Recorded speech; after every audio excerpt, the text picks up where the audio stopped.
Welcome back to the Road Travel Podcast. My name is Jesse Hunt, and if you're watching this episode, you may notice that things look a little bit different. If you're not watching it, completely disregard. It does not matter. But in the last month, my wife and I have actually moved, so it has taken a little bit to get up and running again. But don't worry, we're back. We're all set up. The podcast lives. On today's episode, we have guest Bonar Bulger. Bonar has a bunch of different experience in the world of digital marketing and content creation. He currently heads up his own company called Steak Sizzle, which is a video production / content creation studio. He spent the last few years building this company, and he has really made a name for himself in the world of motorsports, among others. In this episode, Bonar tells us how important it is to just take that first step, which is something that I can really relate with. We also discuss the importance of being present, even if it means spending a little bit of your own money. The connections that you're going to make and the people that you're going to meet along the way are well worth that investment, especially when you're just starting out. If you see yourself going somewhere or doing something, you have to sort of look at that goal, and it seems easy to say, but just do it. It's often like the path to doing things that you want to do are not quite as difficult. What is difficult is reaching out to people to start it. Mm-hmm. And if you can just get through this barrier of starting, and that's where I think people sort of just like, what do? I don't know.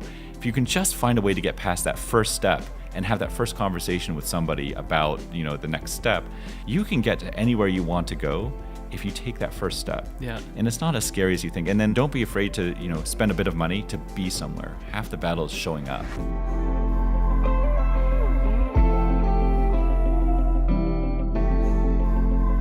So today on the show, we have a good friend of mine that I have worked with a bunch in the past. A lot of my career actually got started working with Bonar. His name is Bonar Bulger. He runs a small content, how do you describe it? A content agency, a content company, content production company? I'd say a marketing company now, because we started in content and just really focused on creating content, and that's still, I would say, like the wheelhouse. But we moved into doing design for print pieces and packaging, and so just about almost anything.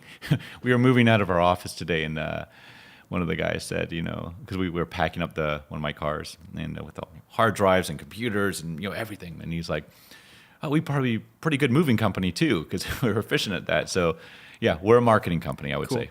But something I have noticed is you guys call yourselves something that I have not heard too much in the industry: content engineers. Mm-hmm. Is that did you kind of coin that term a little bit, or had you heard that before? No, I don't know. It came from this idea I had some time ago. The whole idea of adventure engineering. Yeah. So I had this idea, and I don't know if I actually heard that somewhere before, but this idea that you engineer your own adventure.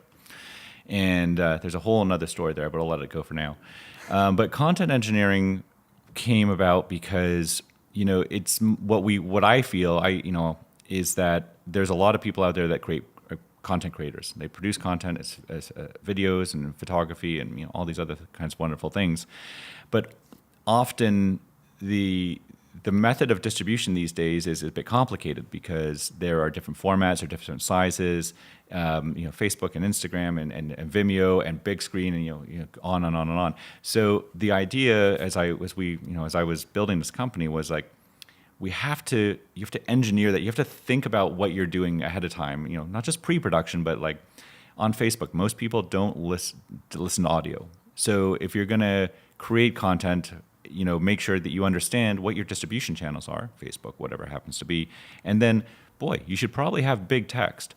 And most people have an attention span of 7 seconds. So after 7 seconds, maybe make something happen. So you engineer that content specifically to what your purposes are, what your client's purposes are. Sure. And at some level, that people would say that's that's maybe a bit too businessy, but that's engineering content gave it a little bit more of a process-driven sort of feel behind who we are, right? And that's kind of why I use that phrase. And I'm pretty sure we're the only ones who use it because I tag that on Instagram. And if you click the tag, I think there's like 100 posts that have content engineers. It's just all you guys. I'm pretty sure it is. Hey, that's super cool because that's probably a very hard thing to do these days, is come up with like a unique term that hasn't been used before. Yeah. I've clicked on some pretty abstract Instagram hashtags thinking that nothing would be there, and oh, they're there. Yeah, there's a lot of people on Instagram. Yeah. So I'm a content engineers and storytellers. So that's the whole tagline, and I'm keeping that one. That was a good one. Cool.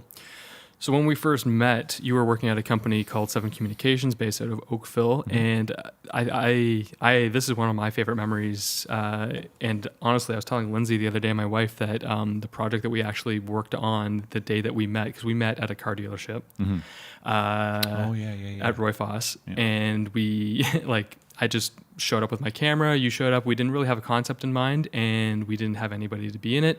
We came up with the concept on the spot, you acted in it, I shot it. Oh, yeah. And it actually turned out to be a really good piece. Yeah, it was good. For what it was, like literally just showing up and doing it. And yeah, I thought it was fantastic, and that kind of began our working relationship a little bit. We've done various little corporate style videos, and we've done some traveling too, where I remember we went to Montreal and did some, and it was mostly automotive based stuff, right? But yeah, my world revolves in automotive. I used to sell cars years and years and years ago, and just sort of where everything gravitated towards. So we still very heavily automotive, and it's the odd thing we do that's not automotive, which I'm glad to do. Yeah. Nice refresher. So why don't you give me a bit of a backstory on your story? You mentioned before that you worked at Sony Music for a while and car dealership. How far back do you want to go? Well, I'm very interested to see how you got to where you are today. So it's a long story, and it goes all the way back to really when I was born, surprisingly. I mean, the culmination of experiences that you have over your life, bring you to who you are today and how you handle things and all that kind of stuff. So very broad strokes, was born in Calgary, and I lived there for 3 months, and we moved to Chicago. And we lived in Chicago for a couple of years, and then we moved to England, and we lived in England for 10 years. And then we moved from England, back to Canada, and then I moved to Australia for a while, and then, I moved to Utah and Texas, and there was a lot of moving around. Wow. So, moving around so much as a young person, you sort of get this sense of having to fit in when you go to new schools, and so it sort of develops your personality in a certain way, and you get to see a bit of the world and travel, which gives you a certain point of view as far as how the world kind of works. And then my father, he's an Ontario Scholar in Physics. He's an astrophotographer. He's a geologist. We used to build computers back in the 80s. We'd always have a computer, so I'd learn how to code things on a computer. As a little nerd, I used to get a little book, and I'd encode and things like that. He was a photographer, always had all these lenses around, so we'd always be taking pictures and things. So, had one part coding, very early on in the early 80s and mid 80s, and one part a lot of photography. And just not just regular photography, but there was telescopes in the backyard, so really kind of different. And then I ended up working, being a high school teacher for a while. I taught media arts, so I taught Photoshop and all those kinds of things for a few years. And then from there, after teaching high school, I moved. I was in bands for years because I used to play guitar and piano and some that kind of stuff. So I decided to go get a job at Sony Music. And I headed up there, their sort of their digital department when Facebook really wasn't a thing or was just a new thing. And they'd say, okay, we want this to go viral. And I'd say, well, what's my budget? Well, you're digital. There is no budget for you guys. Oh, geez. Those were the days where you could take, a Britney Spears picture and put it in front of somebody. And we actually hold the record for the fastest growing Twitter account in Canada, which was Sony Music's. But That was back in the day when we literally put like Britney Spears picture. Follow us, as, Britney Spears. Yeah. So we got tons of followers. It was amazing. Thanks, Britney. Yeah, super awesome. So that was interesting because I learned from the creative side of it and just the business side of it as well, sort of how Sony Music worked things. And it was also an industry in decline. So it was as digital music took off and the physical side of the business started to collapse and people were getting let go more and more and more. So eventually I ended up at that small agency, 7 Communications, where I did their director of digital marketing, and that was a 3-person shop, so a very, very small shop. And in between all that, I actually sold cars for a number of years. And I was at that shop for a few years, and they tended to be a shop that was more event-based. So they eventually, the salary that they were paying me, better off paying to, event people. Yeah. And but they were actually, so I started my company. It was called Digital Viking, having this Norwegian background. And they were actually my first customer, though. So I said, okay, well, listen, why don't you cut me loose? But, I'll still do work for you. I'll just bill you, and you'll be my first customer. Mm-hmm. So that worked out quite well. And then, started out as I was the singular Digital Viking. And then, we got a couple more customers, and then, 2, 3, 4 people. And, that was like 5 years ago. And now we're 7, maybe 8 people, and, small little office. And, but you've rebranded to something called Steak Sizzle. Yes, yeah. So we rebranded in last year. So I sort of got to this point where the hard part, I think, in building a business is I'm pretty good. We're good with the creative part. Mm-hmm. We're good with and then building a small team. This other part of that business, which is how do you get more business? Well, it's all about the Rolodex. It's who you know and the relationships, and I really felt like, I made this decision that we didn't want to be a boutique place anymore. I really wanted to grow the business beyond what it was. And in order to fast track that, I needed to find somebody who had a much deeper Rolodex than I did. So I had a partner. We partnered last year. And that partnership really is, they have a deep Rolodex, and, my side of the business is to try to build the team, build the creative side of it, the processes, all those processes, and then bring on a partner who can help with that, access to different markets, different people, all that kind of stuff. Sure. So for the last year, we've just been trying to shore up, like, the crew, the people we have, identify, what businesses we want to go after, and, sort of, it's hard to grow. You have to settle yourself down a little bit. Yeah. Getting an office is hard, and now people have to commute, and now they're not happy about commuting. you gotta deal with all that HR stuff. So we started Steak Sizzle, and there's actually a pretty decent story behind that name. But and so we're 7 people, and we do content for the most part, but we also happen to now branch out into print and all sorts of different things. Maybe magazine production. We're producing, it's content still, but it's not digital. It's it's not film. It's an actual magazine, and we're it still revolves around content for the most part, and distribution. That's very cool. Yeah. That's the cool thing about content is it's not very limited anymore, right? Everything is content. You can kind of just the physical thing, the digital thing. Everybody's doing it still, so it's not new. No, it's not. Sears Magazine was content marketing. Exactly. All this stuff is. It's just distribution is new. Yeah. So the that's what's really new, and I think that's where I find the differentiator. I think is there again. Lots of people that make content, but I'm trying to build a company that can have people who can build content, and then people who understand distribution. So we can create it on one hand, and then we can distribute it on the other hand. So we can get, what we build for you will get in front of the right people using the tools available to us, whether that's Facebook or Instagram, and the back end of that of making custom audiences, and really that's honestly, that's the value. Customers often, for some reason, do not see as much value in the creative process and what comes out of that creative process than they do when you say, hey, I can identify 15 people at in this small area that are likely to buy your product, and I can get the content recreated in front of those 15 people, and they might make a phone call or they can action something. Sure. So I'm trying to marry those two things together as much as possible, as opposed to being just a creative house that does the creative, and then normally you farm, once the creative is done, they farm it out to somebody else who does the other part of it. I'm trying to kind of do both. Well, it's got to help you sell the creative side of it too, like knowing that you are able to be like, okay, well, this is one part of it, and once we do this, this is where it's going to go, and this is what you're going to see. Yeah, it's a great package deal. That's the goal. The challenge I find these days in this market is that larger companies are bringing content creation in-house. Mm-hmm. So they're trying to anyway. So there is a sort of feeling in the industry that they're trying to do it themselves more and more and more.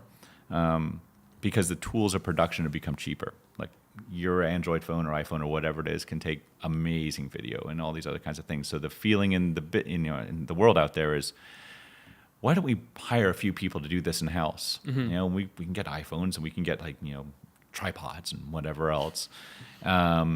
But they find out very quickly that you can hire these people who can edit quite quickly, edit on their phones, for crying out loud. And the pieces are good enough for what that company really needs, and that's great. But then very quickly they find out that it's like, well, what do I do with it? And you're like, well, there's this whole other world that you kind of need to understand, and you'd have to hire those people. Then all of a sudden your head count goes up by 5, 6, 7 people, and it becomes maybe more cost effective to just find it, farm it out. The people that are experts in it and have done it Hopefully. many times. Yeah. Well, yeah. Hopefully. What's your ideal project or ideal client? What would be your ideal client? I remember years and years and years ago, you said you really want to work for Bombardier. Is that still the case? It's funny. I use them all the time as an example. I still do today. For some reason, I don't know why I do that.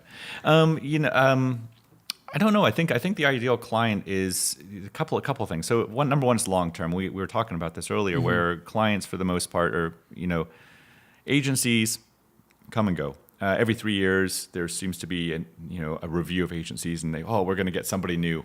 In fact, I was talking to someone the other day, and they used to work for an agency, and the agency put out a direct mail piece that said, cheat on your agency kind of idea. So they would go to different businesses, and it's like one of these cheeky kind of campaigns. Yeah, it's really clever because they know every 3 years this relationship. It's like relationships with people. You're dating somebody for a little while, and then after a while, you're like, oh well, what else is out there? Because it gets boring. Right. Not for me. I've been married for many years. But I think the ideal client is someone who's got a long-term view. One of the challenges we have is clients in the automotive sector, and it's short-term thinking. It's like, create something, put it out the door, didn't work. Okay, we're never doing that again. Let's do something else. Well, no, let's do it again. Like podcasting is a great example. You're not going to get a boatload of listeners episode 1, episode 2. But listen, when you get to episode 100 and you've been consistent, then all of a sudden there's this audience there. And it seems like all of a sudden, but it took 100 episodes to get there. You're trying to find the customer that understands the long game. And there's too many people. We live in a society that really embraces things that are quick. So, you're on your phone and you're not getting that text message because the little things are little 3 dots, or there's an email that's not opening up right away, and you're thinking to yourself, well, hold on. I mean, the signal's going up into like some satellite, but we're so impatient, and I think that translates into businesses and everything else. And the market expects profits right away and all these other things. The ideal client is one who understands that, look, we're going to put a process in place, content creation process, and it's going to be 3 years, 36 months. But we have a plan, and the idea is we are going to build. And after 30, and we'll adjust the sales along the way, but we're not looking for the immediate return. We're looking at the benefit in 3 years. That's the ideal client. Yeah. Do they exist? I mean, still looking. Yeah, we definitely have a few that I think are there, and I understand that the challenges of investing in a content program or a marketing program. When I come to somebody and say, "Listen, trust me, in 3 years, it's going to be lights out. You're going to love it," and they have to report to their managers and say, management's going to say, well, yeah, but fiscal year end is whenever it is next, in 6 months, like. There's this guy telling us to give them money for 3 years, and then we'll see the results. Yeah, Nobody's buying into that. No, it's a real, but to answer your question, that's the ideal client. Gotcha. What the product is doesn't really matter to any large extent. It's that mentality of, we're in this together, we see a vision, and we're working together towards that vision. It's a partnership. That's what you're looking for, and it's hard to find. And I know, even our company is. Have we found that person really? No, not really. The 30-year, and the only person you can really do it with is yourself. So and then you get into this conundrum of, well, sure, we'll do it for our company, but then the cobbler's shoes. So busy doing stuff for everybody else, you never focus on yourself. Hell, our website's not even really up because we're busy with everybody else's stuff. So it's hard. It's a good problem to have, I guess, if you're running a business, to be in that situation. Like, yes, you want to get your stuff dialed in, but if you're busy running a company and your company is seeing that level of success that you don't really always have the time to work on your own thing. It's not necessarily a bad problem. Well, it depends because you take work. Look, it's almost a little bit like a river. You know, you have this river and it's got this current. Yeah. And you are trying to ford this river. You're trying to go across this river. And the current is taking you, you know, it's almost like the pull of money. And it might not be as much money as you want, but you need to pay for employees and a bunch of other stuff. So you start to get pulled this way. And your end goal is actually over here, you know, like across the river. But all of a sudden you're 100 meters west of the, you know, and you're in the middle of the river because you keep getting pulled. And you have to stop sometimes and say, hold on for a second. Yeah, we might be successful from the perspective of dollars are coming in. We're doing work. It's busy. We're paying for everybody. But that's not success, right? Success is like you wanted to get on the other side of the river across from the point that you started. Sure. So you've got to like go against the flow, you know, the currents, you know, kind of go sideways like Frogger to get back to where you are and identify, even though, and sometimes that means letting go of some of the success because that success has been, it's a red herring. It's like, yeah, it's not success. It's not the success that you want. Money is not the success. So it's really what I found in our business in my life is constant reevaluation, like stopping. Where am I in life? And taking a broad look at everything that's going on.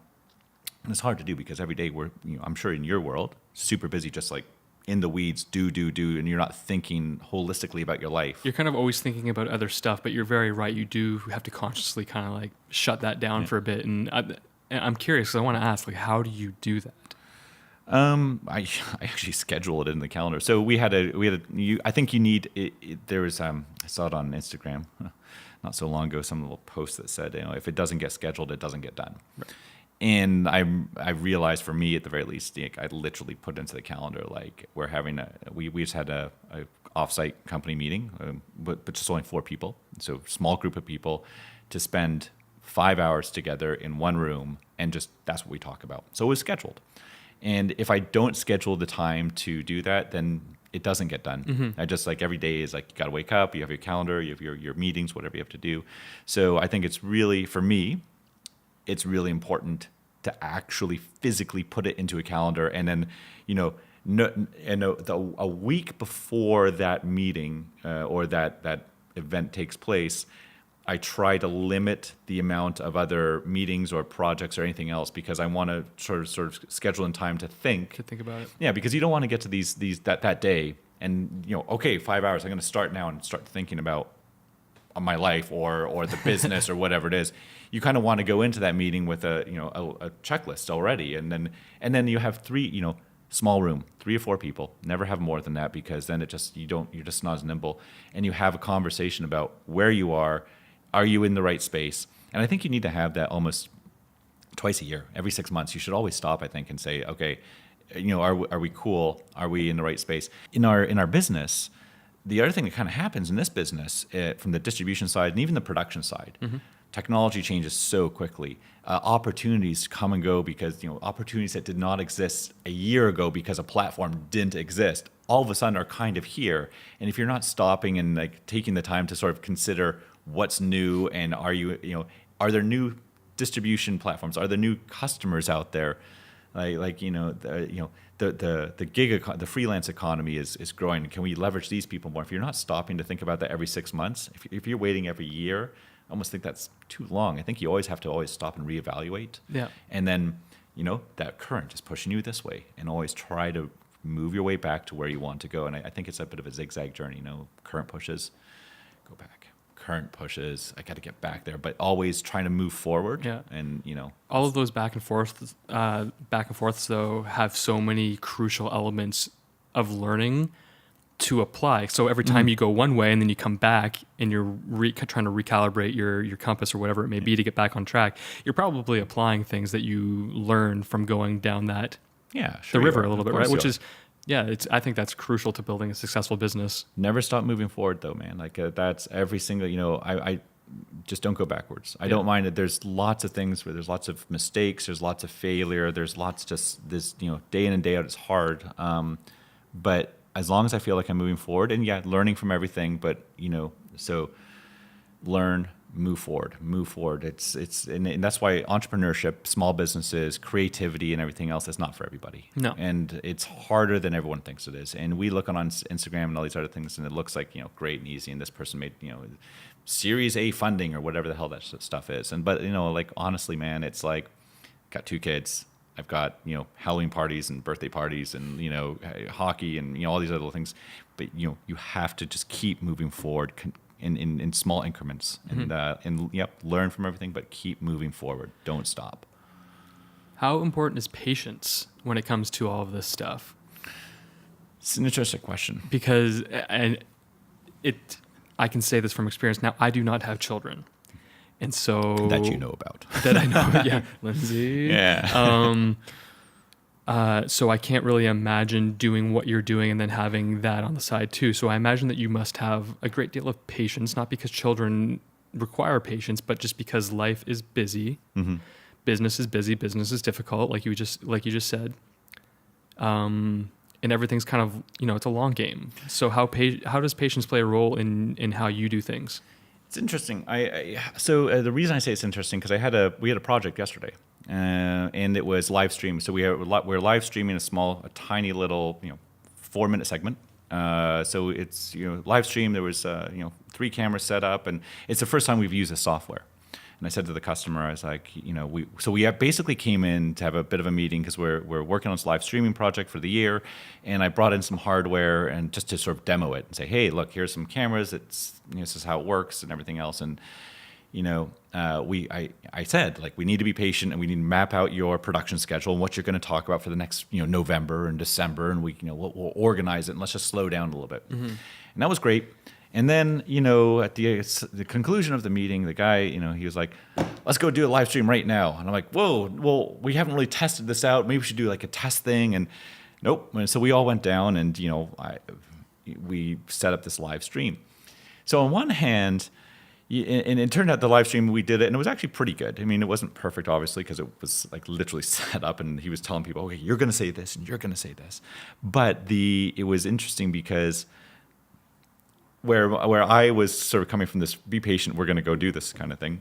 He came, he did this very quick thing. And at the end of that whole process, we finished everything up and everyone gave each other high fives because it was pretty cool. Everything seemed to work fairly well. I said, like, actually that was kind of good because you took my, not being timid, but my mantra of, let's go slowly and organize. And we actually did something that's kind of good. And it was kind of cool just to get to use this stuff. All that to say, there is a balance between patience and actually getting things done. And I think over the last 3 years as a business owner, or, I've always said, take the long game, don't worry, don't look at today, look at 20 years from now, because that's really where we want, look down the road. If you're in motorsports and you're driving, they tell you, look around the corner. Don't look in front of you, look around the corner. But, I've been not accused of, but recently people saying like, okay, you've been patient long enough, now execute. So I think there's, you need to be patient, but when you see opportunities, you need to move quickly. Mm-hmm. And it's a real challenge to figure out in my mind, like when that is. And I think as an entrepreneur, as a leader, or someone who's building anybody who wants to build a company, I think you do need to have a long vision, but you also need to have the ability to understand when to make a quick decision and do something. And not be worried about the consequences. That's the big thing, right? Like if you're worried about failing or screwing something up, and this whole live stream is what I was sort of worried about. And right. the guy was like, well, let's just move forward. I was a bit worried about, well, we've never used this, and what if someone screws it up and whatever. But it's like everything in life, balance. You got to have a patience. You got to have a long-term plan. You have to keep your eyes down the road. But when, the shortcut appears very quickly on your right-hand side, forget patience. We're just going to go over there and we're going to do it because there's a gut feeling that this is the right thing to do. And sometimes you just got to take that risk, right? Yeah, and I don't know how to sort of describe. I think some people just intrinsically have those two things built in. They're in our industry again. Like if some new platform comes along, Instagram, IGTV came along, right? I talked to one of my guys who we work with, and he's like, we need to be over this now, because the sooner you're to market with that, you're the first person on there, the more views and all the other kind of metrics that go along with it. Yeah. Don't be patient. Don't sit back and wait to see what everyone else is going to do with it. You be there now. So it's this real sort of yin and yang of like patience versus. Sure. Yeah. It is amazing when that first came out, how many people were on it so quickly. Yeah. It made me feel like, how did you guys knew about this before it happened? Because how do you have this stuff already set up for it? But yeah, first to market is an advantage in this world, and that drives me nuts, because I like to sit and consider and think and try to what is this good for, and what kind of content should go on here, and all these other things that take some time to actually consider. And there's other people who are just like, I'm putting this out there now and today, and off they go. I guess it kind of depends on your audience too, right? For what you're putting out there, because I'm like you, like that's why I didn't put anything out, because I'm more of I want my products to kind of reflect a level of like thought and process and professionalism. Not to say that like some of the stuff that was first out there wasn't professional in any way, but like that's just not how I function. Yeah. And not how I want to do my projects. So it depends on your audience. Sure. I think it depends on what you want. So there's a total argument here to say, look, I'm not going to, I think Apple's probably a pretty good model for this. They are not first to market on many, many, many things. The MP3 was around forever. And then they made the iPod, and it was a better MP3, but it wasn't like they were first to market with the MP3. The phone was not around forever, and they built, the iPhone, and obviously did well. So there's a total argument to be that's like, hey, you don't have to be first to market, but if you're late to the party, or you wait to see, the product you have should be pretty good then. Yeah. And so, you get the early adopters, the people who go quickly, they get a lot of the views, they get a lot of the initial inertia of this new platform, and because they're the first people there, so people checking out the platform will just naturally see them first. Or I'm going to be patient, but the product that I'm going to have is going to be so lights out because I took my time that it's going to merit its own audience, and people will discover, and it will be sticky because it's going to be like, this is good content. Yeah. So there's totally two ways of looking at this thing. It benefits to both ways. Yeah, and in your world, anybody else who's out there, it's like, figure out who you are and stay true to that model, right? That's what you really should do. Don't worry about whatever. It's like deep down, you know who you are. Yeah. But that's what you do. Focus on that one thing. Boom. Focus on it.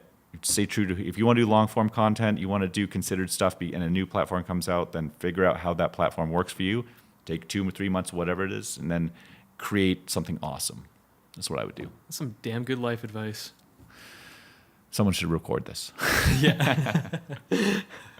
Well, no, I'm glad that you shared that, because so much more than just like, I mean, we've talked a lot about a lot of stuff with a focus or it's creatively centric in this industry. But what I love about this podcast is because so many things come out from people that are like, I learned this about life, and now I apply it to my creative career, and vice versa. The creative career has taught me so much about this, and now I apply it to my life. And that is what I want this to be. I want people to take something away from whatever episode they may be listening to and be like, hey, that kind of sounds like me. I could try that. I could give that a try. And that's very important to me, because everybody has such different life experiences and things that have shaped who they are and shaped what they are and how they do things. Well, so something that you do quite well, you went on this trip out west and you filmed this whole thing. Your honeymoon was in Iceland. You did all that and filmed all that stuff. I think one of the things is never be afraid. Something that we did this year. We were at Le Mans, 24 Hours of Le Mans. We were all over the United States. We were in lots of different places. We just had someone out in Fuji recently, and before there's this, you're timid. It's like, there are opportunities out there, but they're not as hard to sort of, people say like, oh, how did you get there? I talked to someone very recently, and they're like, oh, you seem to be traveling everywhere. How are you doing it? Like, I don't understand. Like, you're in France, and you're over in England, and you're doing work, and you're doing all this other kind of stuff. And a lot of it is I paid my own way, but there are people are scared to go places or I don't know, they don't know how to take that first step in finding out what it takes to go. And in my case, it was like filming stuff at Le Mans. And it's actually not as difficult as it would appear on, at first blush. I mean, it's, you make a couple of phone calls, you do a couple of internet searches, and then before you know it, you spend $2,000 on a flight, and you're over there and you're filming, and you might not be making all the money in the world and all that kind of stuff. But, there is this, what I've learned over the last couple of years is, if you see yourself going somewhere or doing something, like you have to sort of look at that goal, and it seems easy to say, but like just do it. Like find out who do you have to make a call to as a first step. And let's say it was in Le Mans, it was like whoever the accreditation agency is for Le Mans. You can look that up online, and it's literally an email or a phone call. And surprisingly, someone will respond, and it might not be the response you want, or they might say, we don't know anything about this or whatever. But once in a while, they'll lead you down this other path where you have another conversation with somebody else, and then it's often like the path to doing things that you want to do are not quite as difficult. What is difficult is reaching out to people to start it. Mm-hmm. And if you can just get through this barrier of starting, and that's where I think people sort of just like, what do I do? Like, I don't know. If you can just find a way to get past that first step and have that first conversation with somebody about, the next step, they lead you the path. They lead you on to the next step. They're like, oh, well, we don't know about this, but here's an email to somebody else, or here's a phone number, and like you can get to anywhere you want to go if you take that first step. Yeah. And it's not as scary as you think. And then don't be afraid to invest a small amount of money in being somewhere. So Le Mans for me was important to be there because people would see us. It was fun, great. It's I like racing, and so it's a big race for me to be at. But sometimes what's really important is just to be somewhere. Yep. Be there. And because I was there, I met 2, 3, 4 other people, and there's some other projects that are sort of coming as a result of it. So I invested some money to be there. And, I think the big takeaway is, don't be scared to try, make that first, contact. And don't be afraid to, spend a bit of money to be somewhere. Half the battle is showing up. And if you happen to be somewhere, it's amazing. You'll meet other people, and other opportunities avail themselves just because you happen to be somewhere, with another group of people. Yeah. That's this year was the year for me to learn. Don't be afraid to reach out to people and invest in yourself too, right? Yeah. That is such an important thing, and I think something that I know that I have experienced, like that initial first step. Yeah. Thing, and I'm sure most people do. I can't tell you how many lists of ideas for short projects, short films, whatever it may be, that I have, and it's always like you will always find an excuse. There will always be an excuse. Your brain is full of them. So I cannot think of a better piece of advice to send out there to people than just find a way to take that first step. Yeah, it's not as scary as you think. We're working on lining up some projects for next year, and what's the first step? We're making a list of the industries we want to target because we like those industries. We're making a list of the businesses within that vertical. So if it's aviation, or if it's automotive, so like BMW or Porsche or Air Canada or whoever it happens to be, and then you're making a list of like who do we call? Who are the email addresses? And we have a little pitch deck. And what's interesting is you will send out 10 of these things. And if it's a good enough pitch deck and you find the right people to send them out to, I will get 6 responses. Like some won't go anywhere, but I'll get 6. Or I use LinkedIn because somebody at LinkedIn will know somebody else, and I'll get a soft introduction to somebody. But I'll do 10, and 6 will take a meeting. Amazing. And actually, of that meeting, 4 or even 5 will be interested because what we're selling is a little bit new and everything else. And out of this, we'll end up with like 2 of those people who will actually either do a pilot project or something small, and that's what we're looking for. And it's it's systematic, but it's not afraid to sit there and make the list, and then reach out to and then say, here's my idea for a story. This is what I want to tell. Which businesses or which companies or what entity would be interested in this? Well, here's my list. Here are the people.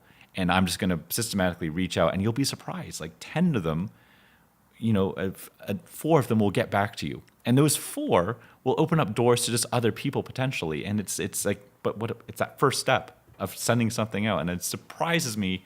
it seems so simple, and it is simple. But for whatever reason, it's taken me 43 years to sort of go, oh, you just have to call people. And, not everyone's going to take your call, and that's cool. Yeah. But, like, a lot of them will take your call. It's surprising. Well, it's because, we're afraid of rejection. Everybody's a little bit afraid of rejection. You learn to get past that, though, based on experience. And then, confidence issues.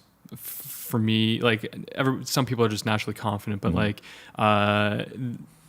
and I have learned to be more confident in my abilities and stuff like that. But like that first step, you kind of have to, you have to have a level of confidence being like, what's the worst can happen? They say no, move on to the next one. Yeah. Right? What is the, like, really, there's like, no one's going to come to your door and laugh at you. Yeah.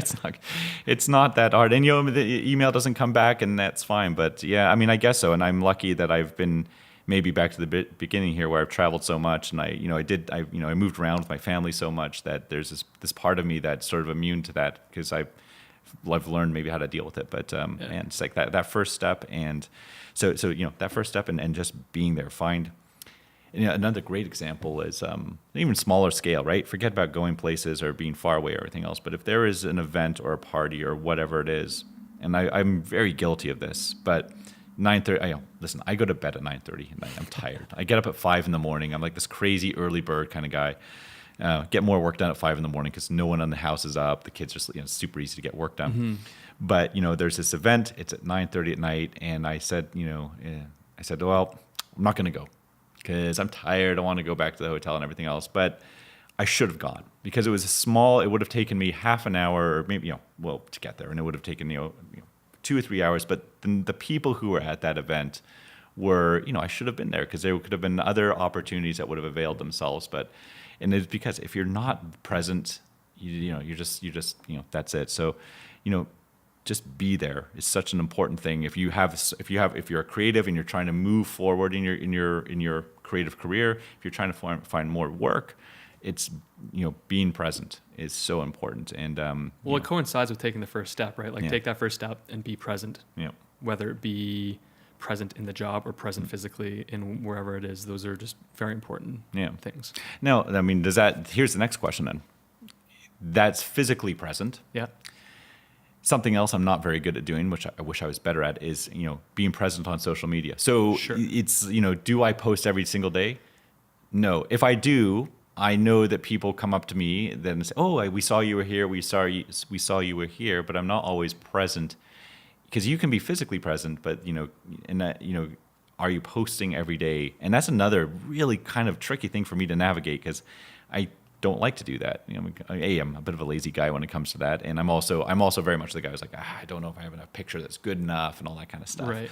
But do you have to be present on social media every day in the same way as a small business owner, as a creative who's looking to expand their influence and portfolio and showcase their work? Yeah. And do you have to be present every day on social media? It's a tough one, because if you are, content wins the game. Like, volume wins. Yeah. Like, the more you're there, the more people see you, and it's very difficult in these days to overstimulate somebody. Like, listen, we pick up our phone every 30 seconds. I have a stat somewhere that I was looking at about the number of times we pick up a phone a day.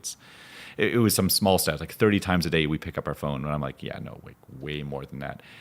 So you can't inundate someone with your content. Like, you can post 6 times a day and they will see that. That's totally fine these days. And if you do that, you will be at top of mind with more people. We just had an experiment where we moved from posting on one of our clients. We were posting once a day to 3 times a day, and our follow on Instagram specifically, and our follower rate went up like huge amounts. Wow. By doing 3 times a day. And there was this argument before that we were saying, oh, well, we're only going to post once a day because we don't want to, we're going to upset our audience by posting too many times.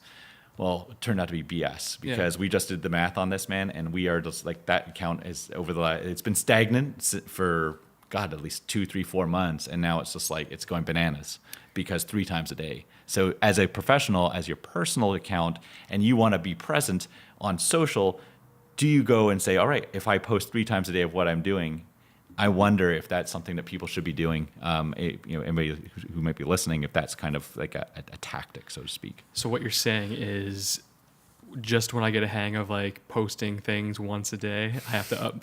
But you know what's interesting is that's what is so good about Instagram stories is if you don't have content necessarily to be posting on your main feed, Instagram stories is kind of like the mobile YouTube. Yeah. Where you can be updating people on all the cool shit that you're doing. Yeah. And I mean, it's a question, but all these things in aggregate, what I've learned over the last year or so is we've built this little business, and Steak and Sizzle is, we're not a big business, we're small, but it is, personally, the things I've learned is, take the first step, be present, just be there. And if you're there, the opportunities will show up. And, on the social side of things, I'm definitely not there yet, but you should. There's an opportunity to sort of be present on social as well, and all those things in aggregate lead to people who are looking in the creative business, in the creative industry, to potentially find the work they want or more work or whatever it happens to be. Those are sort of the small takeaways over the last year that I've learned. Those that be present is really important. Really important. Today is a good example. I wasn't going to come here today because I got tied up trying to move out of an office because we're getting a new office and a bunch of other BS. And to your point, everything takes longer than you think. But I was like, I got to be here. Like, it's important to be present on these. Even this is a one-on-one, but I haven't seen you in a long time. And I was like, no, half of me or some part of me was like, oh, I should sit down and do work. But no. This is that decision that I'm making more and more. Is like, no, I'm going to make the time. That work, listen, 5:00 in the morning tomorrow, I'll start work. I'll do that work, but I need to be present now because where is this going to lead down the road? I don't know, but it's like you should be here. That, and what I find very interesting about this is all the stuff that we're talking about. You kind of like, it gives you the chance to reevaluate a lot of the stuff you've been working on, or your mantras in life and how you work. So it's not like it's a waste of time anyway. It's not like I very much appreciate you being here, but like I like to think that there's some value in the people coming on and even just talking through some of the stuff, right? Yeah. It kind of helps you revisit certain thoughts and processes, and that's probably pretty cool. Yeah, it gives you you will now get a different perspective that you would not have thought of by having this conversation. Yeah. I have I tend to have a bit more of a businessy kind of slant into how I think for the most part, and it's something that might not be at top of your mind because you tend to be a little bit more on the creative side. But now that I've mentioned things, your brain automatically starts to think about those things, and it goes along those tangents, just in your head. And after this whole conversation for the next day, those little internal conversations of, oh, we talked about that, that was kind of interesting, things that you wouldn't normally think about. So just super, super useful. Oh, 100%. I have really enjoyed this conversation, and what's so great about this is I have found in doing these interviews, I am learning a ton of things from a ton of different people where I was never very good at, like, I'm not great at reading books or anything like that, but I'm taking so much away from these conversations that I'm having with people. Really, like, I'm hoping to have a lot of listeners, and I hope that a lot of people get something out of these interviews, but like, I'm semi doing this as like a learning experience. You selfish son of a bitch. I know. Sorry, everybody. Yeah. I'm just not even going to release these. The truth comes out. I'm not going to release any of these. This is just for me.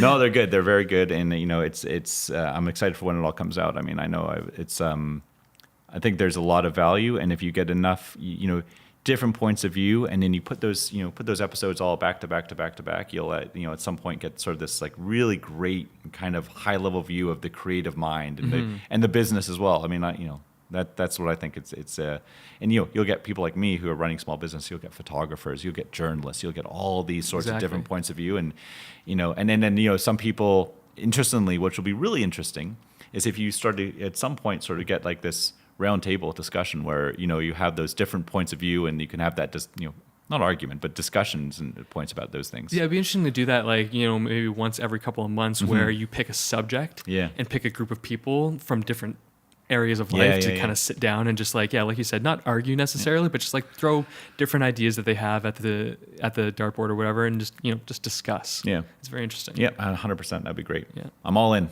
Yeah. Okay. Well, I'm just gonna wrap it up just because this has been a really, really, really strong conversation. Something that I've taken a lot out of it, and I think a lot of things that I can apply to my life, and I'm sure there's a lot of people that will be listening to this that will also be able to take something out of it, and that's very exciting. That's what this is all about. Just kind of sharing experience, whether it be life experience, business experience, whatever it is. And I got to say, I'm very excited about this. So I just want to thank you for being here. I guess the last thing is, where can people check out your work? Steak and Sizzle on Instagram. So Steak, A-N-D, Sizzle on Instagram. It's not a restaurant, but if we fail as a marketing company, we will become a restaurant. It's gonna be, there is a whole story behind that name, and you can DM me and I'll just tell you a long tale. It's actually pretty cool. Most of it is right now lives there. And then, Bonar B is where I live on Instagram. And I think I'm Bonar B on Twitter too, if I'm not mistaken. Yeah. Pretty sure I am. It's funny, I don't know all my handles because I don't actually pay attention to it. But, I would say those are the two places you can find most of my stuff. Cool. Well, I'll be sure to include links and stuff like that in the show notes that I release. So, again, thank you so much for being here. All right. Thanks so much. We'll talk again soon. Good.